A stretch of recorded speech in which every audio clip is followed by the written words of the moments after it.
Columbo. Okay, yeah. A TV show we both remember from our childhoods that Very we still much. very much enjoy today. Yeah, very much, yeah. Very much. Right, let's start with a few bits of trivia, shall we? Oh, okay. Yeah, go for it. What you got? Detective Lieutenant Frank Columbo.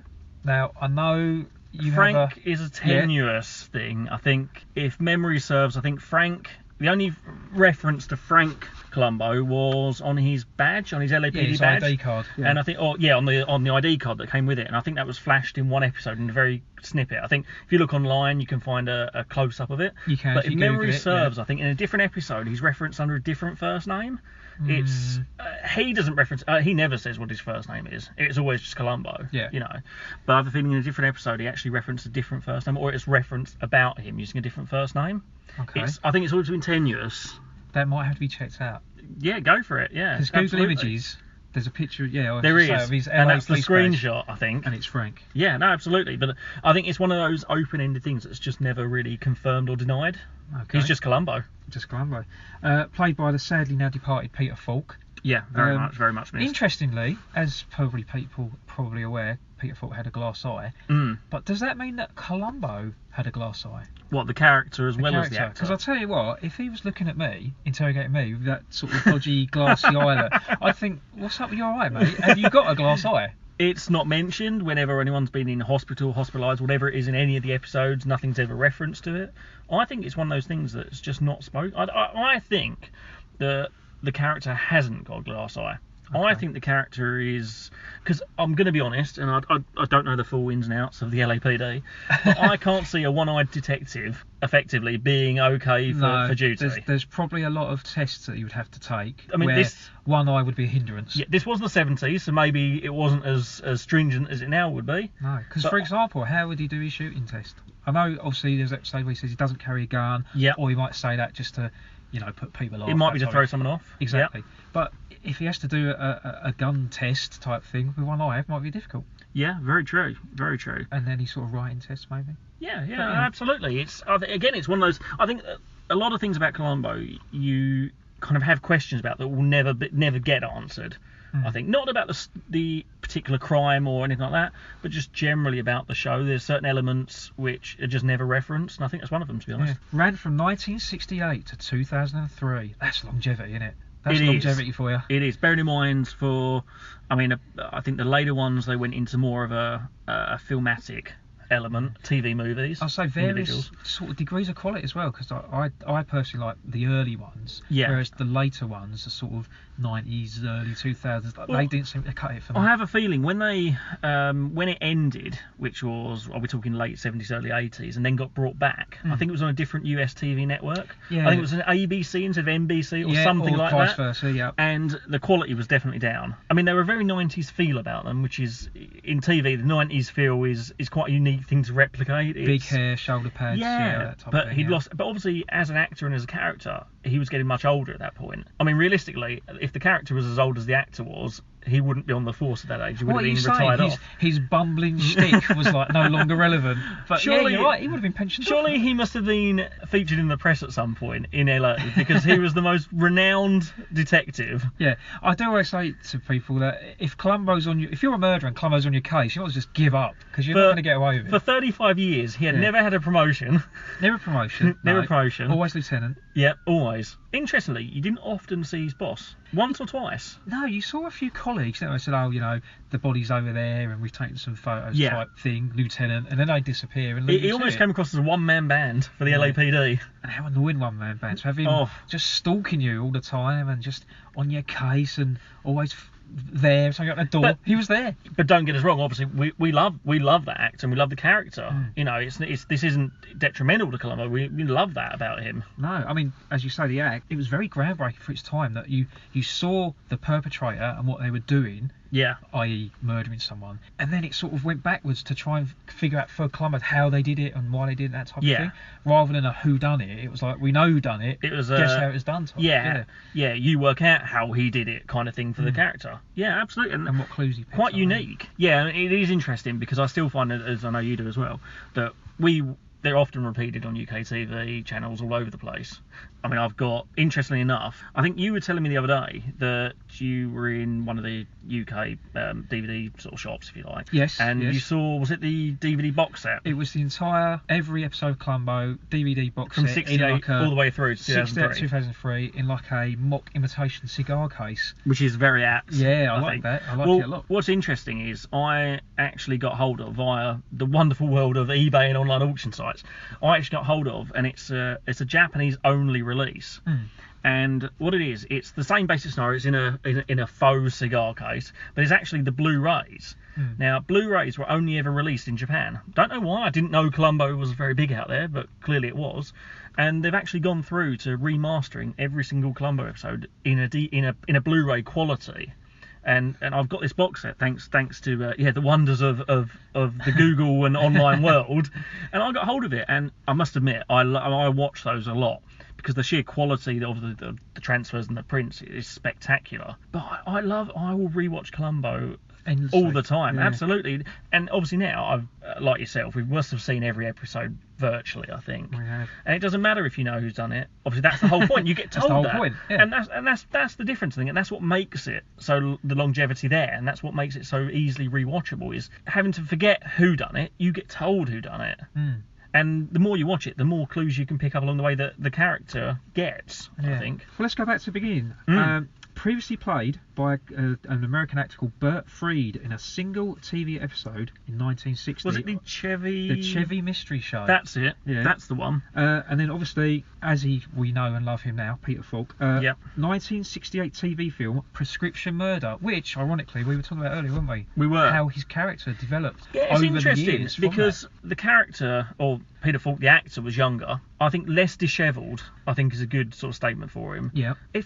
Again, apologies, I haven't watched that one in a little while now. I don't think he had the raincoat in that one. He had a suit. I don't think he did. But I don't think he had the raincoat. That wasn't part of it. And the Peugeot, I don't think was shown in that point. His infamous Peugeot car. And I do remember he seemed in that episode, I think the killer was Gene Barry. Look it up, yes, that's right. Yeah. He seemed to be a bit more authoritative, quite stern at times. If memory serves, I think Gene Barry, you're right with that, was having the character was having an affair with this younger woman. Gene Barry kills his wife, the character, in this program, and Columbo is quite authoritative and quite stern with the young woman. Once he's worked out that Gene Barry's character is having this affair with this young woman, he can be quite nasty and quite harsh.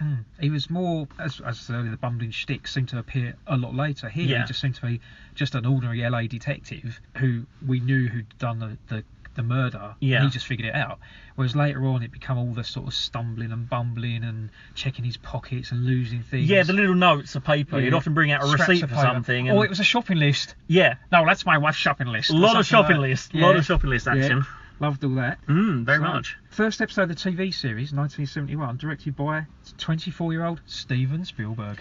Yeah, I know, big thing now. I mean, obviously, back then Steven Spielberg was an unknown. Yeah, his first gig, really. Yeah, absolutely. And ironically, I read something a couple of years ago when I think it was during the time of Peter Falk's sad passing. I think that, like anything, you get these talking heads and there's various newspaper articles and quotes from people. And I think I remember, again, apologies, slightly incorrect, but I think I remember seeing something along the lines of Steven Spielberg commenting that he learned more about acting and how to direct actors from Peter Falk in that episode than anyone else in any point of his career.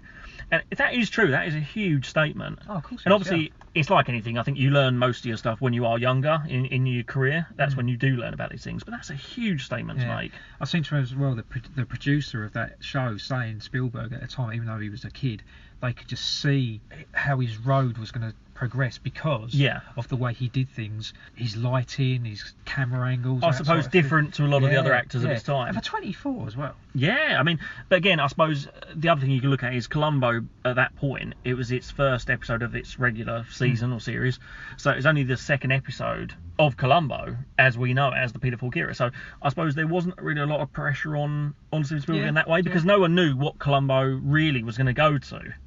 in its extreme. I mean, 13, 14 series or seasons or whatever it was, whatever it actually equates to, you know. Yeah, many guest stars, obviously. Yeah. Both film stars, theatre stars, big TV stars. Yeah. A couple I've noted. Robert Culp was in a few. He was in 3 or 4, I think. Yeah. Robert Vaughn, Man from Yeah, Uncle. love Man from Uncle, Robert Vaughn, yeah. And a favourite of ours, an ITC stalwart that we will talk about in a future episode. Yeah.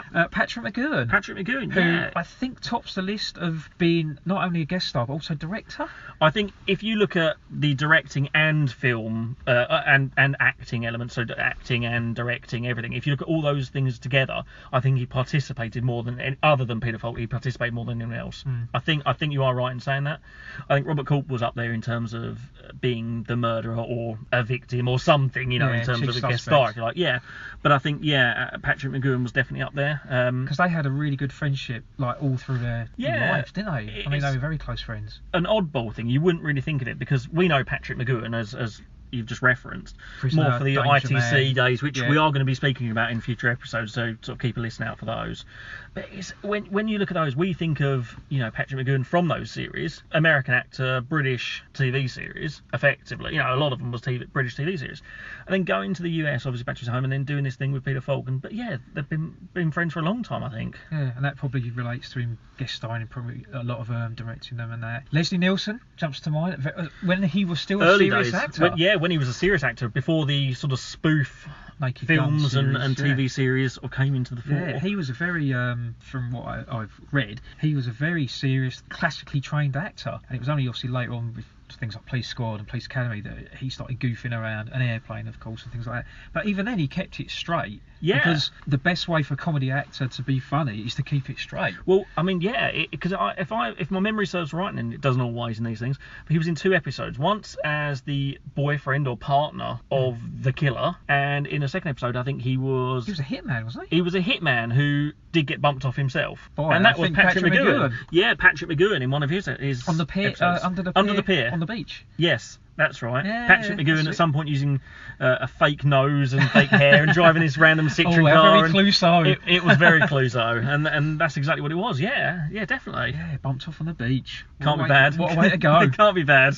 So I know, friend, that one of your favourite episodes is Any Old Port in a Storm from series 3. I think it's series 3. I think it's the first or the second episode from series 3. I think it's one that you hadn't seen until, is it fairly recently? I think I'd spoken about it. I'd spoken about it first, and I don't think you'd ever seen it at that point. Or it's one that just completely glossed over, just completely forgot about over time. It's just fallen out of our brain. And I do like that episode. I don't know why. There's just something about it. It's Adrian Carsini.